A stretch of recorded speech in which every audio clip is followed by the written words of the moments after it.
მოგესალმებით ძვირფასო ტელემაყურებლებო. ეთერშია გადაცემა მე ვარ ფერმერი. მე ამ გადაცემის წამყვანი გიორგი სურმანიძე ვარ. დღეს ჩვენი გადაცემის ეთერი დაეთმობა ფერმერებს და მხოლოდ ფერმერებს. გადაცემის პირველ ნაწილში ჩვენ სტუმრად გვეყოლება ბატონი მერაბ წულუკიძე, რომელმაც 1 წლის წინათ სახელმწიფო პროგრამით გათვალისწინებული აგროკრედიტი აიღო. გადაცემის მეორე ნაწილში კი გვეყოლება ართან დილზოიძე, რომელიც საკმაოდ წარმატებული ფერმერია და თვითონ მოახერხებს წარადგინოს საკუთარი თავი. თუმცა სანამ სტუმრებთან საუბარს გავმართავთ, მე მინდა ფირუზ ბოლქვაძეს მივესალმო და ვკითხო ბატონი მერაბ წულუკიძის საკითხი როგორ გაირკვა. ფირუზი მუშაობდა მთელი კვირის განმავლობაში მერაბ წულუკიძის საკითხის გარკვევისთვის, კერძოდ კი ბატონმა მერაბმა 1 წლის წინათ აიღო აგროკრედიტი და რამოდენიმე დღის წინ მოულოდნელმა ქარიშხალმა გაუნადგურა სასათბურე მეურნეობა, რისთვისაც იყო აღებული ეს კრედიტი. ფირუზ, არის თუ არა შანსი, რომ სახელმწიფომ ან სხვა ორგანომ, თუნდაც ბანკმა მისცეს საშეღავათო პერიოდი ან რამითი მაინც დაეხმაროს ბატონ მერაბს? მოგესალმები გიორგი, მივესალმები ჩვენს მაყურებლებს. რამოდენიმე კონკრეტულ საინტერესო დეტალზე მინდა ვისაუბრო, რომელიც მერაბ წულუკიძის შემთხვევასთან დაკავშირებით სიუჟეტის მომზადების დროს შეგვემთხვა, ესე ვთქვათ.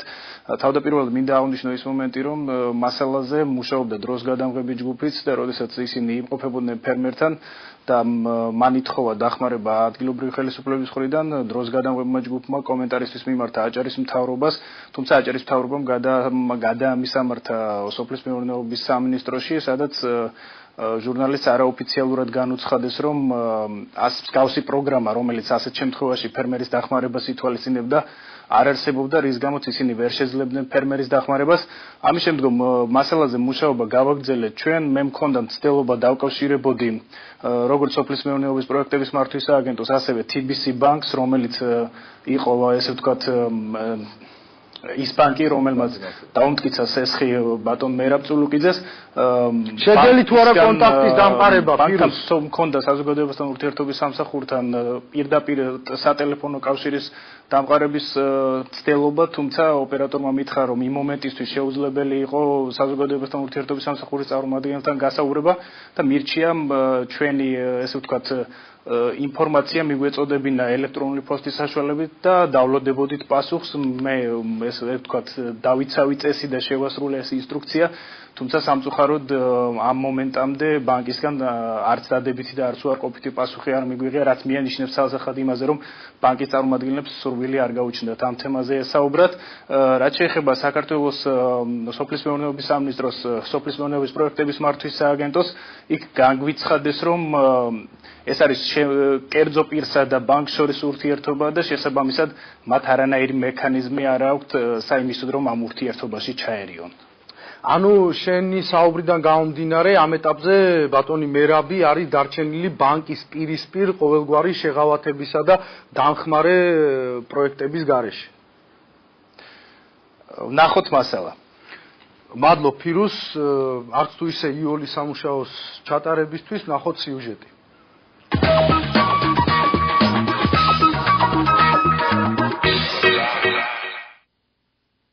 მერაბ წულუკიძე ერთ-ერთი პირველი იყო აჭარაში მცხოვრებ იმ ფერმერებს შორის, რომლებმაც შეღავათიანი აგროკრედიტის მოპოვება პროექტის ამოქმედებიდან მოკლე პერიოდში შეძლეს. 10,000 ლარიანი დაბალპროცენტიანი კრედიტი მას TBC ბანკმა ქონების უზრუნველყოფის სანაცვლოდ დაუმტკიცა. მიუხედავად იმისა, რომ თანხა საკმარისი არ იყო, აღებული სესხით მერაბ წულუკიძე დიდი ხნის ჩანაფიქრის განხორციელებას შეუდგა და სასათბურე მეურნეობის მოწყობა დაიწყო. თუმცა სტიქიამ, რომელიც აჭარას რამდენიმე დღის წინ დაატყდა თავს, საქმის ბოლომდე მიყვანის საშუალება არ მისცა. ძლიერმა ქარმა სათბურს სახურავი გადახადა და ნარგავებიც გაანადგურა. დავიწყე დამუშავება და შემევიტანე ნერგები, ქუთაისთან ჩამევიტანე ეს პამიდორის ნერგი, რომელიც ნახევარზე მეტი ალბათ გადატეხილია, გაფუჭებულია ამ ციხის შედეგად და კიტრის წესლით თვითონ გამევიყვანე და დავიწყე ჩარგვა. 70% უკვე ჩარგული მაქვს, დარჩენილი მაქვს 30% ეტაპობრივად ვრგავ ყველა დღეში.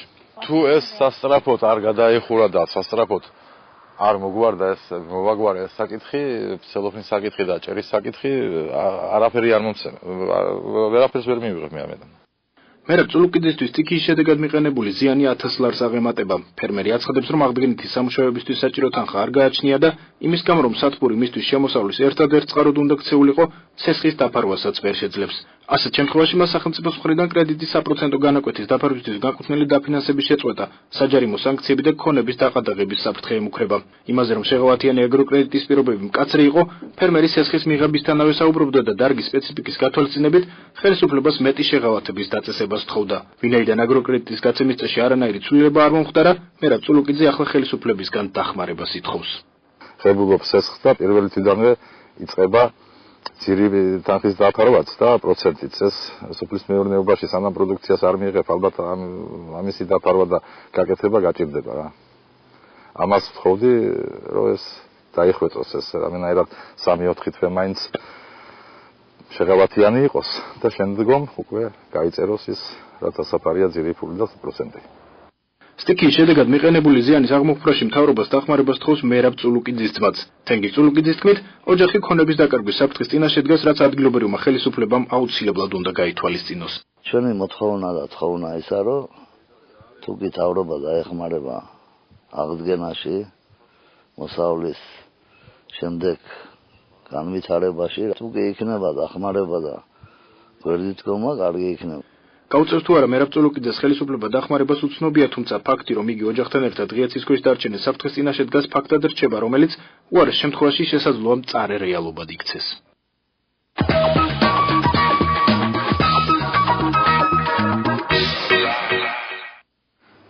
მაყურებელს შევახსენებ, რომ ჩვენი საუბრის თემა არის კონკრეტული საკითხი ფერმერის ბატონი მერაბ წულუკიძის და ბატონი მერაბი არის ჩვენთან გადაცემაში სტუმრად. მოგესალმებით ბატონო მერაბ, დიდი მადლობა გადაცემაში სტუმრობისთვის. მოგესალმებით. ჩვენ პირველ რიგში მინდა გითხრათ, რომ ვიზიარებთ თქვენს მდგომარეობას, არც თუ ისე იოლი მდგომარეობა რაც გაქვთ თქვენ, თუ კი გავითვალისწინებთ იმას, რომ თქვენი სახლი და საკარმი და მონაკვეთი ამ წუთას არის გირაოთი დატვირთული. თუმცა სანამ საკითხთან გადავალთ საკითხზე სასაუბროთ, მე მაინტერესებს მერაბ წულუკიძე სანამ დაიწყებდა აგრობიზნესს, რითი იყო დაკავებული და რითი ირჩენდა თავს. რა პროფესიისა ბრძანდებით ბატონო მერაბ? განათლება მაქვს მიღებული რუსეთში, რიაზანში, კერძოდ იქ ვმუშაობდი გარკვეული პერიოდი. სოფლის მეურნეობასთან ქონდა კავშირი რა? იმ პერიოდში არა. ახალგაზრდობაში კი სანამ მოხდებოდი იქით. შემდგომ ჩამევედი რიაზანიდან, გავაგრძელე აქ სამსახური საბაჟოს დაცვის სამსახურში და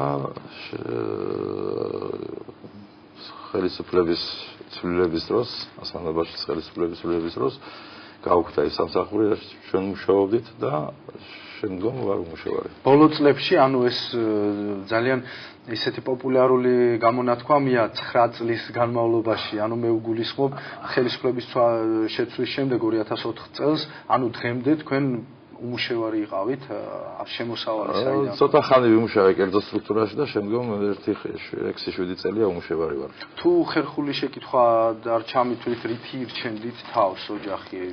ისევ და ისევ მეგობრების დახმარებით საგარმიდამო მაქვს და მომყავდა ჩემი ღიაცის ქვეშ, რაც საჭირო იყო ოჯახისთვის. ანუ მიწის რესურსს იყენებთ? ვიყენებ, რა თქმა უნდა.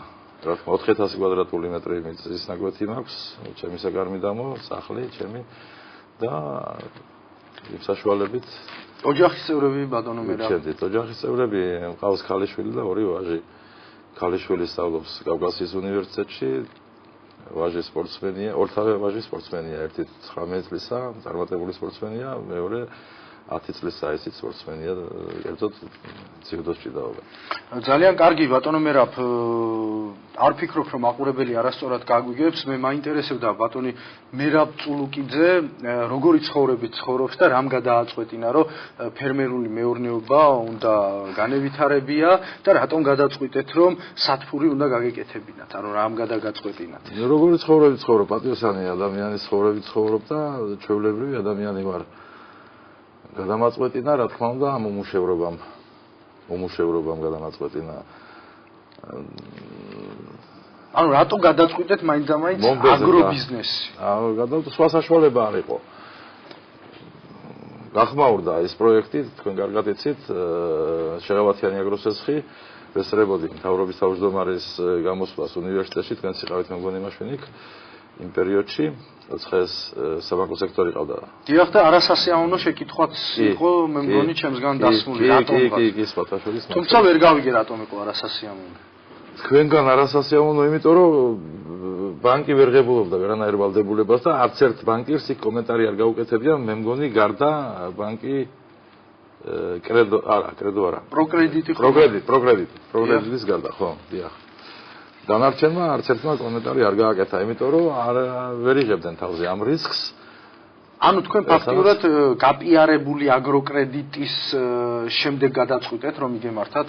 მანავისაც მქონდა სურვილი, მაგრამ საშუალება არ იყო და კრედიტის აღების საშუალებაც არ იყო. იმიტომ რომ შემოსავალის გარეშე ვიყავი და ბანკს როგორც ყოველთვის ჯერ შემოსავალი აინტერესებს და შემდეგ დატვირთვა იმ სექტორის. ბატონო მერაბ, რა გამოცდილება ჰქონდათ თქვენ აგრობიზნესში სანამ მიხვედით ბანკში სესხის ასაღებად? გამოცდილება დაბადებული ვარ ადრიაში, გაზრდილება ადრიაში და კი იცით, ადრია მოსავლიანი კუთხეა, ყველანაირად, ყველა პროდუქცია მოდის ბოსნეულის და ტრადიციული ოჯახური მეურნეობიდან მიღებული გამოცდილება. კერძოდ ჩვენი უბანი ამ სოფლის მეურნეობაზე ცხოვრობს. მოყავთ ყიდია. საკმაოდ განთქმულია ადლია დიდგანვე მებოსტნეობის მიმართულებით. მებოსტნეობას, მანდარინის, ხეხილის და ყველანაირად. ბატონო მერაბ, კონსულტაცია ხომ არ გაგივლიათ სანამ გადაწყვიტავდით ამ ბიზნესის დაწყებას? უფრო პროფესიულ, თქვენზე უფრო მეტად გამოცდილ ადამიანს. კი ბატონო, კონსულტაცია ოფიციალურ სტრუქტურებთან არ გამივლია, მე მყავს მეგობარი ქუთაისში. რომელთანაც საუბარში მე ვთქვი ეს ამ ჩემ გეგმების თაობაზე და მან მირჩია თუ საშუალება გაგიჩნდებოდა რამე გამეკეთებინა ერთი სათფური რომელიც მე მარჩენდა და ოჯახსაც არჩენდა დაუჯერე იმას და დღემდე მისი კონსულტაციით მას აქვს თვითონ ქუთაისში თამაზი გამოცდილი ადამიანი იქნება თავის კი რა თქმა უნდა მას აქვს დიდი ხანია უკვე ამ საქმეზე ხელი მოკიდებული და ეს ასე თუ ისე აკეთებს მის საქმეს და კი იცით ქუთაისი სტატურების ამბავში ბატონო მე მაინტერესებს ჩემთვის გასაგებია რატომაც გადაწყვიტეთ და მე გიწონებთ გადაწყვეტილებას თუმცა სად მიგვიყვანს ეს თქვენი გადაწყვეტილება დღეს მინდა ჩვენმა გადაცემამ ერთგვარი შეჯამებაც გააკეთოს რათა გაიზიაროს როგორც ბანკმა ასევე სახელმწიფო სტრუქტურებმა თუ რას ვაკეთებთ ცესხის გაცემით. იყო ესეთი მაგალითი 2008 წელს თქვენთან არც ისე შორს ცხოვრობს ბატონი ბეგლარი, რომელსაც ძალიან ცუდი მოვლენები შეიტყვა აგროსესხის აღების შემდეგ. ეს ისევ იმ პროგრამის განმეორება ჩვენ კიდევ ერთხელ დაშვებულ შეცდომას ვუშვებთ თუ ეს უფრო გააზრებულია. ამის გარკვევა მინდა დღევანდელ გადაცემაში. ბანკში მისვლის შემდეგ გაგესაუბრათ თქვენ როგორ ფიქრობთ თქვენ კრედიტ ოფიცერი იყო კომპეტენტური სოფლის მეურნეობის საკითხებში? თვითონ ჩემი საკუთრების სანახავად ვინც მევიდა იყო თვითონ ქუთაისელი პიროვნება ოფიცერი. და გარკვეული იყო იმ საკითხებში, რაც უნდა გამეკეთებინა და მომიწონა მან ეს ყველაფერი. და სხვათა შორის არც მქონდა იმედი მე თუ ავიღებდი კრედიტს, იმიტომ რომ შემოსავალი ნაკლები მქონდა, უჩვენე იქ რაც მქონდა შემოსავალი და პლუს ამას იტვირთებოდა ქონება და 1500 მეტრო მიწის და არ გაგიჩნდათ თქვენ ესეთი შეკითხვა რატომ 10000 ლარზე რატომ გახდა ჩვენ ვიცით ძალიან ბევრი სხვადასხვა სესხო პროდუქტია რომელსაც 10000 კი არა 17000 ლარამდე გირაო საერთოდ არ ჭირდება რატომ მოითხოვენ ანუ სხვანაირად არ შეიძლებოდა ამ სესხის გაცემა ბანკმა ესე გადაწყვიტა და რაც მიაქცია ძირითადად ყურადღება თქვენს გამოცდილებას აგრარულ სფეროში შემოსავალს მიმდინარეობს თუ ქონებას აი რა იყო ბანკისთვის გადამწყვეტი მომენტი სესხის დამტკიცებაში ბატონო გიორგი თქვენ მოგეხსენებათ ძალიან კარგად რომ მაღალმთიან რაიონებში და ცოტა ნუ ხელვაჩაურის რაიონში არავიზე ეს სესხი არ გაუციათ და რატომ იმიტომ რომ მისაღები ადგილები არ იყო მათთვის ის რომ დაუშვათ ფერმერს რამე საქმე წაქცეოდა ან გაფუჭებოდა. ანუ ზღვისპირას ახალბულვართან ძალიან ესეთი კარგი ლუკმა იყო თქვენი საკარმი დამონაკვეთი ბანკის. ნუ მე ამას ვერ დავახმახვა, შეურაცხყოფას ვერ მივაყენებ ბანკს, მაგრამ ბანკი იზღვევს თავს ამით ხო? ბანკი იზღვევს 1000 თუ არა მეიღო ბანკი. კი, მაგრამ დაზღვევა არ იყო სახელმწიფო, ეს ხო არ არის ჩვეულებრივი სესხი. თქვენ ფაქტიურად რაც მე შევისწავლე თქვენი დოკუმენტაცია აგროკრედიტზე და შეღავათებზე მხოლოდ საუბარია იმ ასპექტში, რომ სახელმწიფო თქვენს ნაცვლად იხდის 9%. დარჩენილ 8%-ს იხდით თქვენ. ანუ სხვა შეღავაც მე ვერ ხედავ ამ საბანკო პროდუქტში. სხვა რამე შეღავათო პერიოდი თქვენ არ ქონიათ. არანაირი პირველი თვითონვე გრაფიკით დაწესებული თანხა 430-450 ლარის ფარგლებში მართია. ანუ მიუხედავად იმისა, რომ სათბურს გარკვეული დრო სჭირდებოდა ასაშენებლად და გასამართად, პროდუქციას მოყვანა ჭირდება დრო, ხო კი იცით, გარკვეული ხარ პომიდორს მაგალითად 2-3 თვე უნდა, 3 თვის პროცედურაა, რომ მიიღო მოსავალი, ხო? ამ თემაზე არ გისაუბრიათ? ვისაუბრე, მაგრამ ეს ბანკის პრეროგატივაა, ბანკი წყვიტავს ამას. მე პრინციპში ერთი რაღაცა კიდევ მინდა ვთქვა, რომ სახელმწიფოს არ უნდა ჩაერთვა ამ სისტემაში ბანკი. ბანკი დამოუკიდებელია, ბანკი კერძოა. მას როგორც აწყობს, ისე გადაწყვეტავს. მე არ ვაყენებ კიდევ და კიდევ მე ბოდიში ვიხდი ბანკის წინაშე, ამ კერძოდ TBC ბანკის წინაშე, მაგრამ თვითონ სახელმწიფოს უნდა ემსჯელა ამაზე, რომ ბანკი არ ჩაეყენებინა ამ საქმეში და რაღაცნაირად სახელმწიფოს გაეღო ეს თანხები. ხო იხდის ის პიროვნება არა იმ თანხას, მაინც ხო აბრუნებს დაუშვათ. თუ არ აბრუნებს, ნუ დაეყადაღებინა სახელმწიფოს ის ქონება და არა ბანკს. მე როგორც ვიცი, თქვენ მოთხოვნილი თანხაც ვერ მიიღეთ სრულად თავიდან. 12-ამდე მე ვითხოვე და 10 მივიღე. და კრედიტ ოფიცერს არ განუმარტეთ, რომ დაგეგმილი საქმისთვის თუ არის 12000 საჭირო და ღებულობთ ნაკლებს, ის ბიზნესი ისე არ დაალაგდება, როგორც თქვენ გაქვთ ჩაფიქრებული. არა, არანაირად რეაგირება არ იყო ამაზე, მაინც განაცხადში მქონდა 10-დან 12000 ლარამდე, დღეს დევს ეს საბუთი ბანკში და შეუძლიათ მათ თვითონ გადაამოწმონ ისევ. მაგრამ არა, მე მაშინაც ვთქვი, რომ ეს თანხა მიზერულია, არ მყოფნის მე. დაახლოებით 17-18000 მიზისნე ეს ისიც ბიზნესში არასაკმარისი თანხა ხშირ შემთხვევაში დამღუპველია, ვიდრე ხელი შემწყობა. ხო და ვინაიდან გამოცდილება არ მქონდა ალბათ, ამიტომ მიუხედავად თქვენი მიწის კარგად საბაზრო ღირებულების შეფასებისა, ბანკმა მაინც 2000 ლარით ნაკლები მოგცა თქვენს. ნუ გამოდის ესე ალბათ. როგორ დაასრულეთ? მით უმეტეს როცა ქუთაისელი პიროვნება იყო მოსული და იცოდა თუ მე რა დამიჯდებოდა დაახლოებით. ხო, უნდა ეთქვა მაშინ, რომ თქვენ ამ თანხაში ამას ვერ ააშენებთ, ვერ გააკეთებთ. ან რაღაცა, ხო? კი, გავაკეთე, გავიჭირე, მე სხვა ბანკიდან გადმეისესხე ნაწილი ფული და იმით დავასრულე. ანუ ამ ბანკის გარდა კიდევ აიღეთ თქვენს ეს? ხო, ფინგა ბანკიდან ვარ კიდევ აღებული, იმისათვის რომ დამესრულებო. და იმ ბანკმა როგორ მოგცათ? იცოდა რომ ეს სესხი გაქვთ აღებული TBC-ში. ანუ ერთი ბანკი უარს გეუბნებათ, 100%-ში მაქვს. ერთი ბანკი უარს გეუბნებათ, თუმცა მეორე ბანკი იგივე პირობებში გაძლევთ სესხს. რაღაც არალოგიკურია ფიქრობ. ნუ არალოგიკურია თუ არა? გირაო გააქვთ ფინკაში? არა. გირაოს გარეშე. გირაოს გარეშე. მე უკმაყოფილი ვარ. მე არ ვარ უკმაყოფილი, არც TBC ბანკის. მე კიდევ ვამბობ, რომ კერძო ფირმაა და არ შეიძლება რომ ყველასენდო არა დაუშვათ. ის იზღვევს თავს. რამდენი ხანი დაგჭირდათ სათბურის დასასრულებლად? სათბური მე დავასრულე ერთ თვეში. მშენებლობა დაასრულე. მშენებლობა მაისის ბოლოს დასრულებული მქონდა, დარჩენილი მქონდა ცელოფანი და ხის მასალა.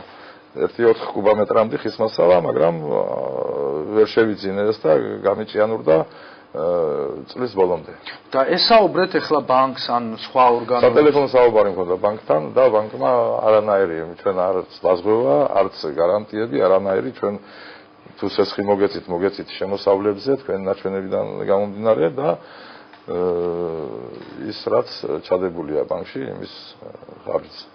ანუ შეღავათზე საუბარიც არანაირი ბანკი არანაირი სხვა სტრუქტურები ხო არ სხვა სტრუქტურები თქვენ როდესაც გადაიღეთ იყავით სათბურში როდესაც გადაიღეთ ის სტიქის მოვლენების შემდგომ დღეს სოფლის მეურნეობის სამინისტროდან იყო მე მგონი თქვენაც ცნობეთ იმას და იმიტომ ალბათ იგენოც მევიდენ თუმცა ეს კარგი ტონია, სულ არაფერს მაინც ჯობია რომ და ჯობია, მაგრამ ისევე განცხადება მათი ისეთია, რომ ჩვენ ვერაფერს ვერ დაგეხმარებით, ამაში უნდა დაგეხმაროს ადგილობრივმა ხელისუფლებამ, ანუ საკრებულომ ან მერიამ. ნუ მიმართე საკრებულოს მიმართე ბატონ მიშა ხაჯიშვილს, რომელმაც დაინტერესებული იყო მანამდესაც ჩემს მისვლამდე მაჩვენა კომპიუტერში ჩამოწერილი უკვე გამზადებული წერილი, რომელიც უნდა გადაეგზავნა მერიაში. და შემდგომ მეორე დღეს თუ მესამე დღეს მივიღე მისგან პასუხი, რომ განიხილა კომისიამ, შესაბამისმა კომისიამ და განაცხადა უარი. და განაცხადა უარი იმიტომ, რომ ბიზნეს სექტორს ასეთ ცეცხლებზე დაზარალებულებს ვერ უნაზავრებ თანხას. ანუ თქვენ განხილული ხართ როგორც ბანკისგან, ასევე ხელისუფლებისგან მძლავრი ბიზნეს სექტორი. ხო, ჩვენი გაგებით მითომდაც მე შემოსავალი მაქვს. იმის გასაგებია ფერმერს ხელი შეეწყოს წარმოებისთვის, ქართული პროდუქტის წინა პლანზე წამოწევისთვის და კონკურენციის გაწევისთვის მეზობელი ქვეყნებისთვის. ძალიან საინტერესო მიდგომაა, ბიუჯეტში ალბათ თანხებიც არ იქნებოდა თქვენს დასახმარებლად. მესმის რომ ესეთი პროგრამები შეიძლება არ არსებობს, მაგრამ მე მაინტერესებს თქვენ არ გიფიქრიათ ბიზნესის დაწყებამდე რომ შეიძლებოდა გაუთვალისწინებელი შემთხვევა მომხდარიყო, თუნდაც ეს კონკრეტული შემთხვევა, რა მექანიზმით შეიძლებოდა თქვენი თავდაცვა, ანუ დაზღვევაზე თუ გიფიქრიათ, ბანკს არ შემოუთავაზებია დაუშვათ თქვენ დაზღვეულიყავით? ბატონო გიორგი, მაგაზე ნებისმიერი ნორმალური ადამიანი იფიქრებდა, რა თქმა უნდა. დაზღვეული არაფრისგან არ ხარ. რა მოგივა, რა გადაგხდება და რა დაგემართება, მაგრამ ცდა ეს ყველაფერი და ცხოვრება. ანუ მექანიზმი არავის არ შემოუთავაზებია იგივე ბანკს, რომ დაზღვეული არანაირი მექანიზმი ბანკი არ შემოგთავაზებს, მე დარწმუნებული ვარ მაგას. აგებაში პრინციპში თვითონ ბანკი ბანკმა დაიზღვია საკუთარი თავი, როდესაც თქვენი ქონება გირაოში ჩაიდო, მაგრამ თქვენს დაზღვევაზე არავის არ შეუფიქრია. როგორ ფიქრობთ, როგორ იპოვით გამოსავალს ამ ძალიან რთული მდგომარეობიდან და აპირებთ თუ არა საერთოდ აგრობიზნესის გაგრძელებას? რა თქმა უნდა, ვაპირებთ. ეს პრინციპში ზარალი დღესდღეობით 1000 ლარამდეა. ცელოფანი უნდა შევიძინო 830 ლარამდე ჭდება ცელოფანი მარტო. დანარჩენს თვითონ ფიზიკურად და მეზობლები და მეგობრები და ახლობლები კი მეხმარებიან და დამეხმარებიან და გავაკეთებთ, მაგრამ ზუსტად ის თანხა მაკლია ახლა დღეს ამ წუთში არა იმის საშუალება შემოსავალი რომ ეს დაუხურო და რა თქმა უნდა გავაგრძელო, ამდენი ფული მაქვს ჩადებული და საფრთხეს ხო მართლა ბანკს 5000 ლარი მაქვს დარჩენილი, 5500 ლარამდე მაქვს დარჩენილი. ანუ ნახევარი სესხი გადახდილი გაქვთ და ბანკი ხელახლა სესხის გაცემაზეც უარს გეუბნება? თუ მაგაზი არ მიმართავს ხელახლა სესხის აღებაზე. არა. გასაგებია. და როგორ ფიქრობთ, რითი უნდა ეხმარებოდეს ამ შემთხვევაში მთავრობა? აი თქვენი პოზიცია როგორც ფერმერის, იმიტომ რომ მე ხშირად კითხვა მებადება საკუთარ თავთან, თუ კი ჩვენ გვყავს ხელისუფლება, სამინისტრო, სხვა ორგანოები, ვკითხულებთ თუ არა ფერმერს რა მოლოდინი აქვს მისგან. აი თქვენ როგორც ფერმერი, რას თვლით? გვესმის რომ ყველა ფერმერს შეიძლება ვერ დაეხმაროს, მაგრამ რა პროგრამები უნდა არსებობდეს, რითი უნდა გეხმარებოდეთ? უპირველეს ყოვლისა, სტიქიით დაზარალებულს მაინც უნდა დაეხმაროს. კი, განსხვავებით სხვასთან ვისაც სახურავი აუხადა დაუშვათ ან უფრო სერიოზული ზიანი მიაყენა, ჩემი ზარალი მინიმუმია. მე დარწმუნებული ვარ, მაშინ რომ მინიმუმია, მაგრამ ის რაც სტარტაპზე გაცემული თანხაა და ეხმარები იმითი რომ უფინანსებ საპროცენტო განაკვეთს იქ ნაწილს იხდის მთავრობა 9%-ს და 8%-ს მე ამას თუ აკეთებ, ალბათ ისიც უნდა გაითვალისწინოს, სანამ ეს პროგრამა გაკეთდებოდა, შედგებოდა ეს სამი კომპონენტი ამ სესხის. რაღაცნაირად ის კომპონენტიც უნდა ჩადებული იყო იმაში, ან უნდა ეფიქრა მთავრობას ალბათ, რომ რამენაირად პროცესში ხელი წამოუკრა. აგროკრედიტის გაცემა საშეღავათო პერიოდის გარეშე აბსურდია მსოფლიო სტანდარტებზე და ნებისმიერი განვითარებული თუ განვითარებადი ქვეყანა შეგიძლიათ მოიძიოთ ინფორმაცია, სადაც აგროკრედიტი საერთოდ არსებობს, საშეღავათო პერიოდის გარეშე მით უმეტეს სტარტაპი არ არსებობს. თქვენ შემთხვევაში აგროკრედიტი არ არის უბრალოდ გაცემული, მე ესეთი პოზიცია მაქვს. თუ ვერ შეძელით თანხის გადახდა, რა გემუქრებათ? როგორც ყოველთვის ბანკის ზეწოლა და რა თქმა უნდა გამოსახლება, მაგრამ მაგამდე არ მივიყვარ მე საქმეს არც ერთ შემთხვევაში, ყველანაირად შევეცდები რომ დაუხურო ეს ნაწილი თანხა რაც დარჩენილი მაქვს და საერთოდ ჩამოყალიბებული ნორმალური ადამიანი, განათლებული ადამიანი თუ ძალიან არ გაუჭირდა ბანკს არ მიმართავს ეს ხისთვის არასდროს. იმიტომ რომ ძალიან დიდი პროცენტებია. წარე გამოცდილება ამ შემთხვევაში საბანკო სექტორთან უთები და როგორ ფიქრობთ, ეხლა თუ კი ჩვენ ვაცხადებთ, რომ სოფლის მეურნეობა არის სტრატეგიული დარგი და ჩვენთვის პრიორიტეტული დარგი. ესეთი პირობებით განვითარდება ჩვენს რეგიონში და მთელს ქვეყანაში სოფლის მეურნეობა? ეს მე მგონი საკითხავიც არ იყო მე მგონი. რა თქმა უნდა არ განვითარდება, რა თქმა უნდა არ განვითარდება. დახმარების garaშე, გვერდში დგომის garaშე ხელისუფლების არ განვითარდება ეს. თქვენ თვლით ეს არის გვერდით დგომა? როგორი გვერდით დგომა, როცა ყველა ინსტანციაზე უარი მითხრეს. კი, მაგრამ ნერგები დაარიგეს სადებეკაციო ტალახი, სათფური, ბევრი რაღაც გაკეთდა და ეს არ განავითარდა. ჩემს ნაკვეთში მე ანალიზი მაქვს გაკეთებული, მიწის ანალიზი და იქ ის სადებეკაციო ტალახი არ იყო საჭირო. ნერგი, რასაც მთავრობა არიგებს, მე ის ნერგი არ მინდა გამოვიყვანო, მინდა გამოვიყვანო მოსავლიანი უფრო. მე არ ვიცი ის რა და მე რაც ქუთაისიდან ჩამევიტანე 50 თეთრი მივეცი ნერგში, პამიდორის. 10 თეთრი მივეცი თესლში, კიტრის და თვითონ გამოვიყვანე. მე რაც გასავლიანია, ის მინდა მევიყვანოთ, მაგრამ შარშანას დაარიგეს ნერგები. კი. მაგრამ რა ვიცი, ის გასავლიანია ამ აქტივობებით თუ განვითარდება სოფლის მეურნეობა ეს მაინც. ნუ აქტივობებით და გვერდში დგომით ფერმერს აკლია ყურადღება. ყველანაირად აკლია ყურადღება. მე რო უყურებ, ჩემი გადასახედა, მე რა გამოცდილების ვარ ამ სისტემაში, რომ მაგალ ფარდონად ვილაპარაკო, მაგრამ მე რო უყურებ აკლია.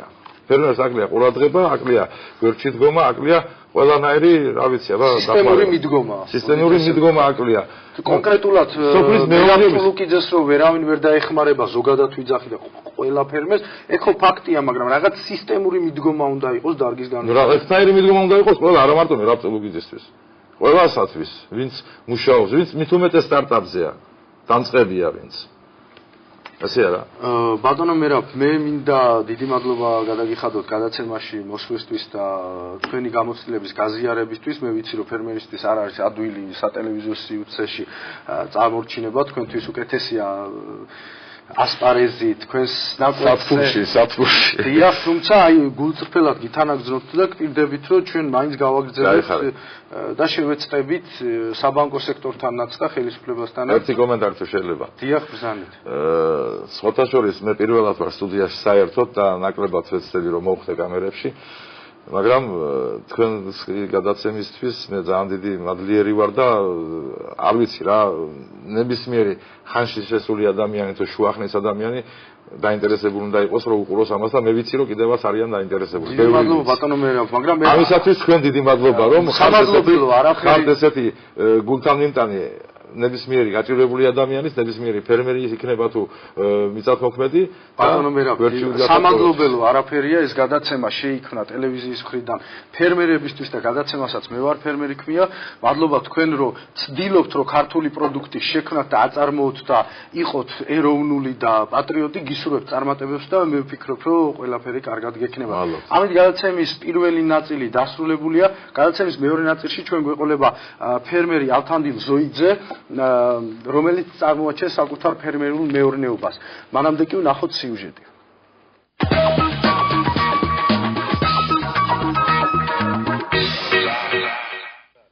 75 წლის ავთანდილ ზოიძე სოფლის მეურნეობას ბავშვობიდან მისდევს. ფერმერი, რომელიც 30 წლის განმავლობაში კობულეთის მუნიციპალიტეტის სოფელ ნაკაიძეების საშუალო სკოლის დირექტორი იყო და ღირსების ორდენის კავალერია, მიწის სიყვარულს ჯერ კიდევ ადრეულ ასაკში მშობლების წყალობით ეზიარა. ზოიძეების მამულში, რომლის ფართობიც 5 ჰექტრამდეა, დიდი ადგილი უჭირავს ციტრუსის ბაღს. ოჯახს აქ ყოველწლიურად 8 ტონაზე მეტი მანდარინი, ფორთოხარი და ლიმონი მოჰყავს. მიუხედავად იმისა, რომ ციტრუსის ფასი ბოლო დროს არც თუ ისე მისაღებია და მისი რეალიზაციაც სჭირს, ავთანდილ ზოიძე ბაღის მოვლას მაინც განაგრძობს. ჩემი გამოცდილებით ბატონო, ერთ ნორმალურ ძირს 50 კილოგრამდე თუ მინერალურ ორგანულ სასუქს ვიცეს, ის მინერალის ამისი საგვებისა და ყველაფერი. შავქემიკატები კი აუცილებელია. მართალი გითხრა შავქემიკატების იმას წიგნიდან მე ნახე, როგორ მზადდება აი შავი ჭირის ბიოლოგიის წიგნში. როგორ მზადდება ის კერის ნახარშითა და გოგირდის ნახარში და მე თვითონ ვაკეთებ და შესანიშნავი შედეგი მივიღე. არ აქვს აჯობა იმ იმ შავქემიკატებს რომელიც იყიდება. ავთანდილ ზოიძის საკარმიდამო ნაკვეთში დიდი ადგილი უჭირავს თხილის ბაღსაც. აქ ძირითადად მეგრული ჯიშის მჟაველაა წარმოდგენილი, რომელიც ყოველწლიურად 1 ტონაზე მეტ მოსავალს იძლევა. იმის გათვალისწინებით, რომ თხილი ციტრუსთან შედარებით უფრო მეტად მომგებიანია და ნაკლებად შრომატევადიც, ფერმერმა პრიორიტეტი მას მიანიჭა და 2 ჰექტარ ფართობზე გააშენა. ახალი ბაღისგან პირველ მოსავალს ავთანდილ ზოიძე უახლოეს 2 წელიწადში ელოდება. როცა ფასი ექნება, მაშინ გაყიდი აი ამ თხილს. და მანდარინი ასეთი ვერ რაღაც, მოხალათ უნდა რეალიზაცია გაუკეთო. თხილი ინახავს ხე. ამავე დროს უფრო ნაკლებად შრომატევადია, ვიდრე მანდარინის ბაღი. თხილს აზოტს ვაძლევთ ჩვენ როცა ყვავილობის პერიოდია შემოუბარავთ ძირებს და გამოსხლა 4-5 ძირი უნდა გავიშვა ერთი იმიდან ძირიდან და უფრო შემოსავლიანი იქნება. ციტრუსთან და თხილთან ერთად ავთანდილ ზოიძეს კივიც მოჰყავს. ამ სუბტროპიკული ხილის ბაღი 150 ძირს ითვლის და მეპატრონის განსაკუთრებული ყურადღების ქვეშ არის. კივს როგორც ეგზოტიკურ ნაყოფს, ავთანდილ ზოიძე ქობულეთის მუნიციპალიტეტში მოსაყვან ერთ-ერთ ყველაზე რენტაბელურ ხილად მიიჩნევს. გასხლა უნდა ხშირი და პლუს ამას სასვი ნაკელი ორგანული ნაკელი. რაც მეტ ორგანულ ნაკელს მიცემ, რასაც გასხლით გამოხშირავ, მით მეტი მოსავლიანობა იქნება. ბოლო დროს რა თოვლი მოვიდა, კიდევაც მოყვა ამ თოვსა და ახალი უკვე ყლორტები წამოღებული ხონდა და ახალი ყლორტები მოყინა. აი ეს ახალი ვეგეტაცია ახლა გვიან დაიწყო და რო დავეხმარო, ჟიჟის ბოჭკები მაგ დადგმული, რამოდენიმე 10 ცალი და ვაყენებს საქონლის ნაკელისაგან ჟიჟას, მინერალურ სასუქებს არ ურევს შიგნით. რადგან კივს არ უყვარს მინერალური სასუქები და ვაძლევთ ჟიჟას. ავთანდილ ზოიძის მამულში არც თუ ისე მცირე ადგილი უჭირავს სანერგე მეურნეობასაც. აქ მას სოფლის მეურნეობის დამხმარე სპეციალისტებთან ერთად იაპონური ხურმის ნერგები გამოჰყავს. სანერგე მეურნეობის პოტენციალი წელიწადში 1000-მდე ნერგის გამოყვანის საშუალებას იძლევა, რომელთა ძირითადი ნაწილიც ადგილობრივ ბაზარზე იყიდება. ნაყოფის კარგი მოაქვს. ხილმასაც იმდენად უძლებს ახლა ის სხვა ჯიშის იგი მაგას. ამაზე ვაშენებ მე. აი ეს სხვანაირი ჯიშის, ამაზე ვაშენებ. გამძლეობითაც ახლა მის ფესზე რომ 10 წელი იქნება, მაგალითად ამ ჯიშზე იქნება 15-20 წელი. აი არის გარეული პატარა ხულმა. თესა მას ამოდის და მე ვაშენებ კალამს ვიღებ. ვინახავ და ვაშენებ. ახლა იწყება მაგი მაისის თვეში. მიუხედავად ასაკისა, ავთანდილ ზოიძე თავს საკმაოდ ხნედ გრძნობს და საკუთარი მეურნეობის განვითარებასა და გაფართოებას მომავალშიც აპირებს. ყველაზე მეტად კი ის აწუხებს, რომ ჩვენს ქვეყანაში დღესაც ჯერ კიდევ ბევრია მიწები, რომლებიც დაუმუშავებელია და საკუთრების უფლების არ ქონის გამო მათი სარგებლობას ვერავინ ახერხებს.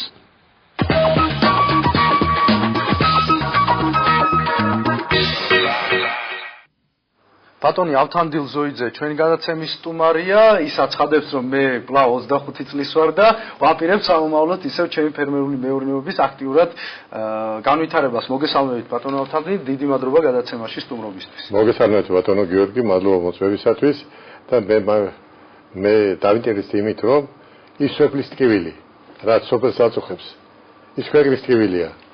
მე ჩემი თვალით დანახული, განცდილი, მინდა რომ გავამჟღავნო ტელევიზიით და ის ადვილად მოსაგვარებელია.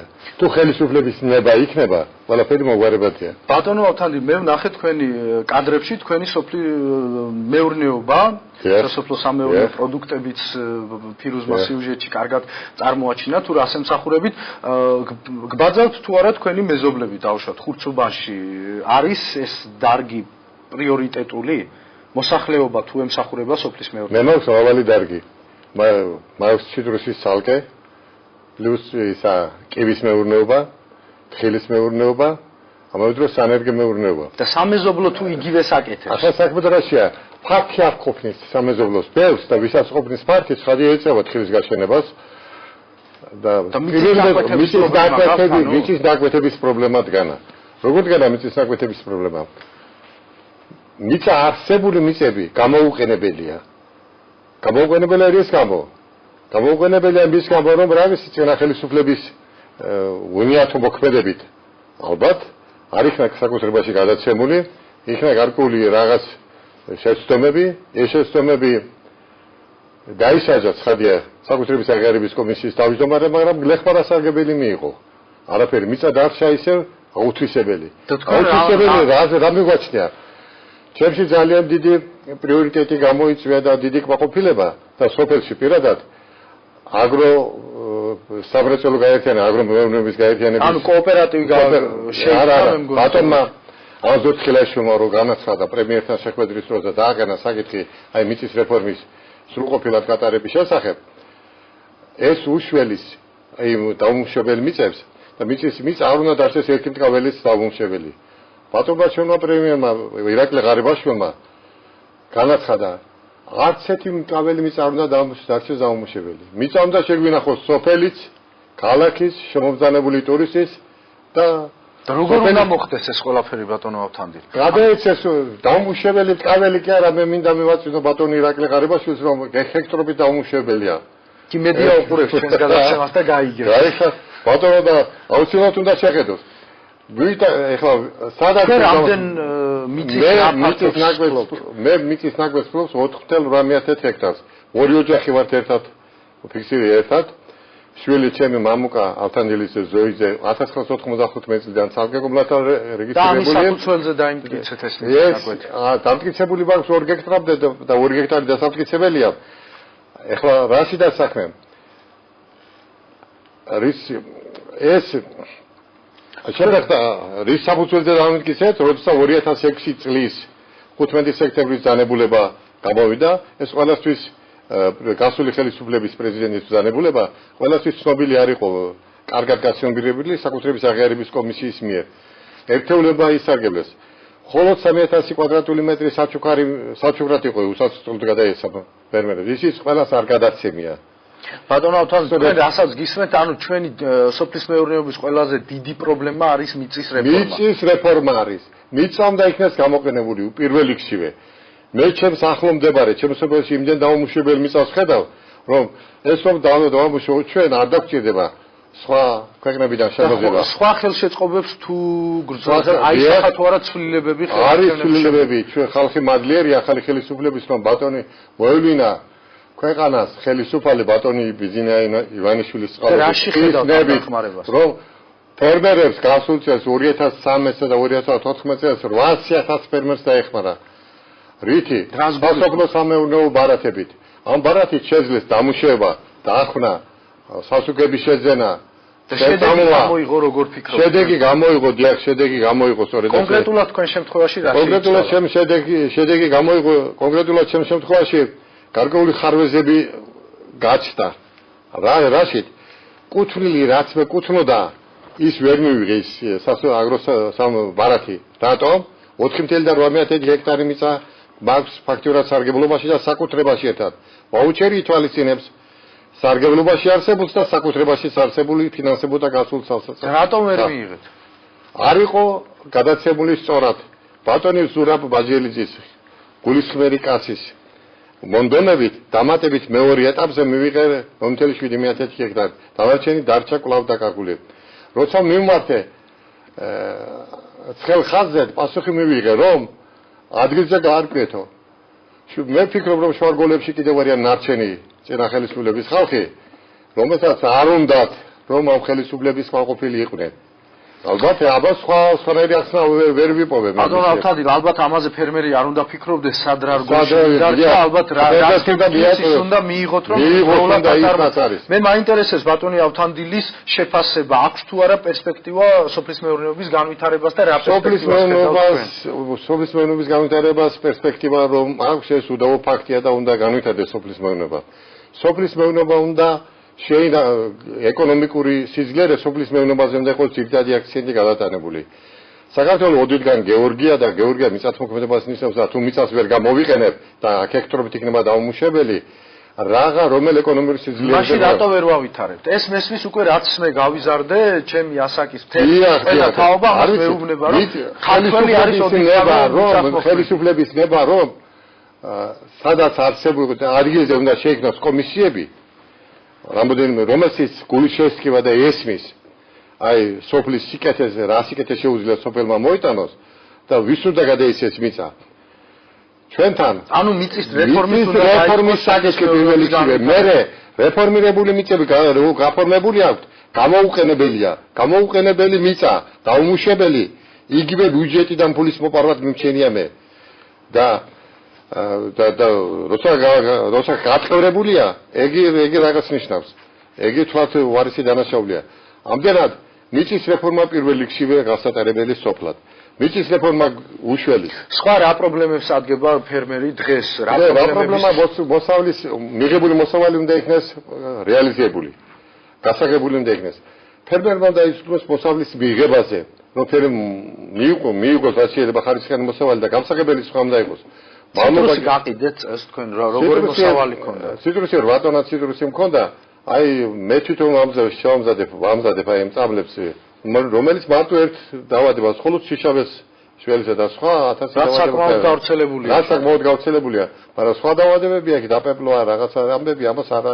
კარგი ციტრუსი გქონდათ, მოდით აქედან დავიწყოთ. ხარისხი. დავიწყოთ აქედან, რომ დიახ, ციტრუსი სანახევროდ იყო ხარისხიანი. მაგრამ ის შრომა, რასაც ციტრუსი ითხოვს, 4 ჯერ უნდა დააწამლო, მისი ფასი ჯერჯერობით ვერ ანაზღაურებს და არ არის ის ფასი. და ამ შემთხვევაში თუ კი არ ანაზღაურებს, რამდენად მომგებიანია ციტრუსის პრიორიტეტულ დარგად გამოცხადება. ლეხი და სოფლის მაცხოვრებელი ოდითგან შეჩვეულია ჩვენ სოფლის ხუთშობაში ციტრუსის შემოსავლიანობით განაპირობებული. მე პირადად 25 ტონა მანდაриნის კრეფტი ჩემს ნაკვეთზე. 25 ტონა მანდაриნის შემოსავალი სხვა გახდათ. ეხლა დაბალი ზონა ეს ჩემი საცხოვრებელი ადგილი შედარებით მეტად მოქმედებს ხილმა და ეს 25 ტონა ჩამოვიდა 8 ტონაზე. 7-8 ტონაზე. მაგრამ იმასაც თუ ხარისხს მოვიყვან ერთეულ ფართზე რომ მოსავალს მოგცემს ერთეულ კვადრატულ ფართზე ეს მცენარე არც ერთი მცენარე ისეთი მოსავალს არ გვაძლევს ჯერჯერობით. მაგრამ თუ ვერ გავყიდეთ რა მნიშვნელობა აქვს რამდენს მოისხამს მანდარინი? მართალია უნდა გაიყიდოს როგორ ეს სახელმწიფოს საქმეა. როგორ საქმეა სახელმწიფოსი მეზობელთა კარგი ურთიერთობა. და სახელმწიფო აცხადებს რომ ჩვენ ნაკლებად უნდა ჩავერიოთ ბიზნესშიო და რატომღაც ამ დარგს ბიზნესად განიხილავს. ბატონებო ყველაფერს ნუმათქოვინე ბატონო გიორგი. უნდა თქვა ბატონო ალთანდილ რა საქმეები დამოიყვანე ნაკლებად მოუბარიო ნათქვია და თქვენ გულისხმობთ ჩვენს მეზობელს. ჩვენ მეზობლებს ქვეყნას და ყველასა მეზობლური ურთიერთობა კარგი გქონდეს და გასაგდება თავისთავად ხადია ციტრუსი. ანუ ჩვენი ცნობილია ჩვენი კუთხე ციტრუსით. და ჩვენი ციტრუსი გაცილებით მეტი ხარისხიანია, მეტი უფრო ვიტამინებითა შემცვლელი ვიდრე შემოტანილი ციტრუსი. ჩვენ ამ დოქტოროდეს შემოტანა. კარგით, მაშინ საკითხს სხვაგვარად მიუდგეთ. თქვენ ვზანეთ მიწის რეფორმა გასაგებია, მეზობელთან კარგი ურთიერთობა პროდუქციის გასაყიდად. რა სიტყვით იმ სიტუაციაზე, როდესაც ციტრუსი შემოდის მეზობელი ქვეყნიდან და ჩვენივე ბაზარზე ჩვენ ვერ უწევთ კონკურენციას. რისი ბრალია ეს? პორტოხალი, ლიმონი, ძალიან დიდი რაოდენობით შემოდის. მართალი რომ გითხრა ბატონო გიორგი, მეც მომეწონა რომ შევხედე ის ფერი. ზიდას. ანუ ჩვენი კონკურენტია. ჩვენი კონკურენტია. რაღაც არის. ამას უნდა გარკვეული მიმართულებით უნდა იმუშაოს ჩვენა სოფლის სამინისტრო ჯგუფმა. გემო ჩვენი უკეთესია, მაგრამ რა ვქნათ ბატონო ფერიბის უკეთესია და თვალიწავს და თვალისწავსო რა თქვა და ანუ ამ მიმართულებით გჭირდება. ამ მიმართულებით გჭირდება რომ დახმარება ფერმერებს რომ აი მეტად განიკუროს დაავადებისგან ჩვენი ციტრუსი და მეტი ფერი მიიღოს ეს. და მეტი ეს ჯიშერი ესე გავაშენოთ. თქვენ საუბარი დაიწყეთ ფერმერულ კოოპერატივზე. რამდენად მნიშვნელოვანია და ფიქრობთ თუ არა ეს მიმართულება განავითარებს სოფლის მეურნეობას? ნაწილობრივ განავითარებს. რატო განავითარებს ნაწილობრივ?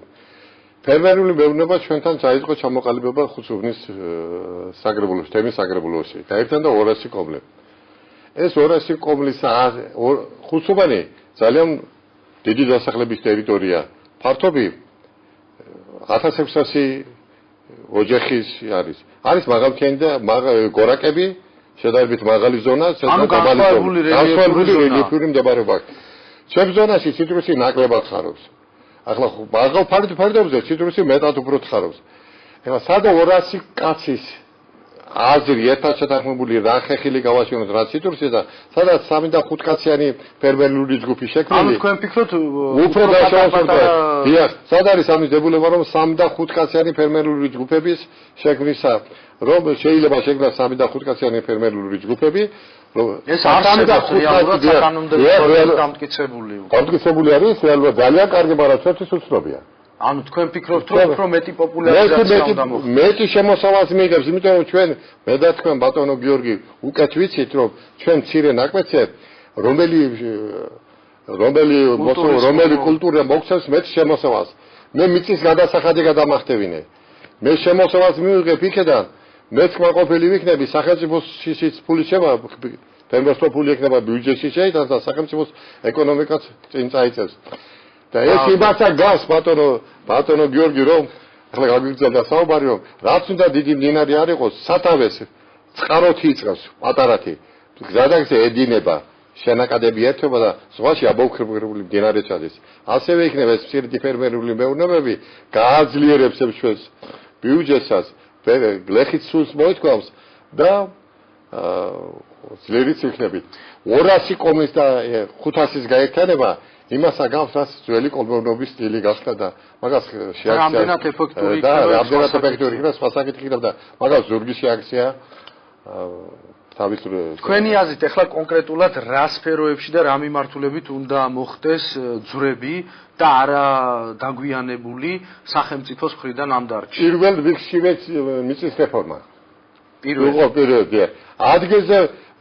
ადგილზე ჩვენ ატარის ავტონომიური რესპუბლიკის ხელმძღვანელობას ვერ ვდოთ აგროსამრეწველო გაერთიანების ბატონ აზორ თხილაშვილს რომელსაც შესანიშნავად დააყენა ეს აგრარული კომისიის თავმჯდომარეს რომელსაც ბატონ პრემიერთან ღარიბაშვილთან ირაკლი ღარიბაშვილთან დააყენა საკითხი გასაგებია მეორე პირველი მიწის რეფორმა მეორე გასაღების ბაზრის მოძიება სახელმწიფო უნდა ეთო მე და უხარისხო რო არის ის ციტრუსი და ანა სხვა ასეთი ბატონო ჩვენ ხონდა ქობულეთში საკონსერვო ქარხანა რომელიც შესანიშნავად ამზადებდა შესანიშნავი იყო მისი მიერ გამოშვებული წვენები ლიმონათისა თორთოხლისა სხვადასხვა ჯემები საუკეთესოენი იყო საწავიდა ჩვენ გვაქვს დღეს ციტრუსის გადამამუშავებელი გვაქვს მაგრამ მე ნაკლებ ფანტა რა სიტყვიდება შემოტანილი ფანტა მე ჩემი ციტრუსის წვენით დამუშავებული ჩემი ანუ თქვენ ფიქრობთ რომ უფრო მეტად და დაბალყონ თამაში და ჩავდოთ და სახელმწიფო უნდა გააკეთოს ავთანდილ ზოიძე ვერ გააკეთებს ამას სახელმწიფო უნდა გააკეთოს აგი და წავიწევთ ნება საჭირო ხელისუფლების ნება საჭირო და ყველაფერი გაკეთება და ბატონო ავთანდილ მე ესეთ შეკითხვა მებადება თუ კი გიორგი სურმანიძე და ავთანდილ ზოიძე რეალობას და ლოგიკურს მსჯელობს როგორ ფიქრობთ არ არიან ხელისუფლებაში ჩვენზე უფრო მეტად განათლებულები ჩვენზე უფრო მეტად მცოდნე დარგის მოღვაწეები რომლებიც არიან ბატონო არიან მაგრამ ყომდებდა საკითხის დაყოვნება თუმცა ჩვენ არა ვართ მდგომარეობაში დღეს სოფლის მეურნეობაში რომ დროის დასაკარგი რაღაც დრო კონდეს დიახ ეს საკითხები და მიიტანო რჩეულმა დეპუტატებმა ჩვენ რო ვირჩევთ ეხლა მიმდინარეობს ადგილობრივი თვითმმართველობის არჩევნები ისეთი ხალხი უნდა იქნას შერჩეული რომელსაც გულისკივა სოფლისათვის ეს მის სოფლის ატკივარი სოფლის ატკივარი ქვეყნის ატკივარია ძალიან კარგად დახვედით საზოგადოების თვითშეგნებამდე ანუ ისევ თქვენი ჩემი და ყველა მოქალაქიდან გამომდინარე შეექმნება და იმათ უნდა მიიტანოს ეს საკითხი და დასვას არა მარტო ერთმა ბატონ ბაზორ თხილაშვილმა ყველა უნდა დავსვათ ეს საკითხი რომ ეს საკითხი გვინდა ჩვენ და ეს უნდა მოგვარდეს ამით წავიწევთ გვეშველება ფერმერული მეურნეობები სადაც ამის საშუალებას რელიეფი იძლევა ძალიან კარგია სადაც რელიეფი ამის საშუალებას არის მცირედი ჯგუფები ფერმერული მეურნეობის და საკუთრივ ბატონო ავთანდილ ჩვენ ნახეთ სიუჟეტში რომ თქვენ ციტრუსის გარდა ასევე თხილის ბაღსაც აშენებთ ძალიან აქტიურად რამდენად მომგებიანია ეს მიმართულება და თხილი გაცილებით მეტად მომგებიანია არაფუჭებადის საქონელია და ის შენახვა და როცა ფასი ექნება გლეხს მას შეიძლება რომ გაყიდო და თხილი ძალიან დიდი მოსაგებს იძლევა თუ კი აი ჩვენს მოსაზღვრე ქვეყნებში აი მოსაზღვრე თურქეთში გულისხმობს თხილის აგრება ჩვენი მუშახელი მიდის და იქა მუშაობს ამდენი გამოუყენებელი ფართობები რო გაქვს აქ დავასაკმოთ ჩვენი მუშახელი ჩაისაგრეფათაც მიდის აქ დავასაკმოთ ბატონო ეგენი და არ გვინდა იქ წასვლა ხურმის სანერგე მეურნეობაც ნახეთ სიუჟეტში ამ მიმართულებითაც ხურმა შესანიშნავი ის არის კულტურა დიახ რატო მე ერთი ვისარგებლობ მომენტი და მინდა რომ ვიცოდეს ყველამ და ჩემს სოფელში ყველა ის ამის შესახებ 91 წელი გახლდათ რომ ხურმა მომაკრეფინა ვისაც უნდა წაიღო ვერ წაიღო რაღაც მიზეზების გამო და დამრჩა ეს მოკრეფილი ხუთებში ხურმის რეალიზაცია სამ დღეში მოასწარი ჩავიტანე მაიკოპში და არიცი როგორ ფასად გავყიდე ხურმას 4 ლარ ნახევარი საქონლის ხორცი ღირდა ბაზარზე ბაზრის ფასიდან ხურმა 4 ლარი და 4 მანეთი რუსული მანეთი და 20 თეთრად ჩავაბარე 20 კაპიკად ჩავაბარე დიახ თითქმის 1 კილოგრამი ხურმა 1 კილოგრამ საქონლის ხორცით მომივიდა გაცვლილად და დღეს გასაგებია დღეს ბატონო ადგილზებოდია და არჩევენ და ნახევარის არახში ხდი ანუ ციტრუსის მსგავსად პრობლემები პრობლემათა ზეა გასაგების და სანერგე მეურნეობაში ანუ ენერგები გააქვს უფრო ხურმა გასულებით მეტად გადის ვიდრე და ენერგიები თქვენ რომ მოგვართონ ფერმერებმა გააქვთ გასაყიდად ეს ენერგიები? ჯერჯერობით იმ რაოდენობით არა 1000 წლამდე წლის განმავლობაში მე მყავს დამხმარე, რომელსაც ვეხმარ და გამოვყავს 1000 წლამდე. და დაახლოებით რა ჯდება ეს უკვე ძალიან მიაფათვაძლება ხლა იქ სამეზობლოში 2-3 ლარი რომ გამრავლდესა და ეს ამას გარდა დამატებით აი ნიგზის ენერგიები რო შემოიტანეს, კარგი ნიგზის ენერგიები და ჯერად ღირებული. ეხლა მაქვს ნიგზის აი კარკატანიგოს რო ეძახიან იმის საძირეები. და რა გვინდა ფერმერებს დახმარება რომ ის ყლორტი სადაც გადაიყვანს მასა და იგივე ანუ მყნობა ადგილზე ვაწარმოოთ აქამდე. და არ გადავიხადოთ ასე ჯერად ღირებული. ძალიან მარტივია მისი. არის შესაძლებლობა. არის შესაძლებლობა. მე მაქვს პირადად 1300 ძირი ნერგი, სანამხედე ნერგი, კარკატა ნიგუზის. არ თუ და ქონიათ პრაქტიკაში ნიგუზის დამყნა და რამდენად შედეგია? არის მე არ შემიძლია დავამყნო, მაგრამ არის ამისი სპეციალისტი, რომელიც ამყნა, აი ექსპერიმენტი ხომ არ ჩაუტარებია. აი არის ექსპერიმენტი ჩაკში ჩატარდა, გამოყავს ერთ-ერთ გონი ლორქიპანიზია და თავისუფლად ყიდის აი ამ ენერგიას. ანუ შესაძლებელია. ბატონო ალთანდილ, თქვენ გადაცემას შემოსვლამდე ბრძანეთ, რომ 25 წლის ვარ ჯერ კიდევ. გული 25 წელი. დიდხანს გამყოფნოთ ღმერთმა. გისურვებთ წარმატებებს, მე მიხარია რომ ესეთი შემართებით ხართ სოფლის მეურნეობის მიმართ, ეს თქვენი ახალგაზრდული გამომეტყველება და ასაკის არ დამჩნევა სოფლის მეურნეობის დამსახურება ხომ არა? შრომა დიახ. ჩვენთან სამუშაო, ჩემს ოჯახში სამუშაო დილის 6 საათიდან იწყება. ამის გარდა 10 სული საქონელი მყავს, მომლელის არის სამისი. 5 მეწველია მათ შორის. თუ მობრძანდებით სოფლის აუცილებლად მობრძანდებით და მე მაინტერესებს რა შეგიძლიათ ჩვენს ფერმერებს უთხრათ. შეიძლება თუ არა ქართველი კაცი მით უმეტეს თუ კი ის მიწის ნაკვეთს ფლობს, იყოს მშიერი ან იყოს არა, გვეშველება. ეშველება, საქართველოს ეშველება. მომავალი გადაშენება არ გვიწერია. ქართველი კაცი ოდითგან გონიერია და გვეშველება და რა როლი ექნება სოფლის მეურნეობას ამის ძირითადი სტრატეგია, ძირითადი წამყვანი როლი ექნება სოფლის მეურნეობას. ჩვენ არ აგვაქვს მიწის აღესეული სიმდიდრეები, ბადნები რო ქარხნები ამბობს, სოფლის მეურნეობას უნდა ჩავჭროთ ხელი და სოფლის მეურნეობა უნდა გასაზღვროს ჩვენი ეკონომიკა ძირითადში.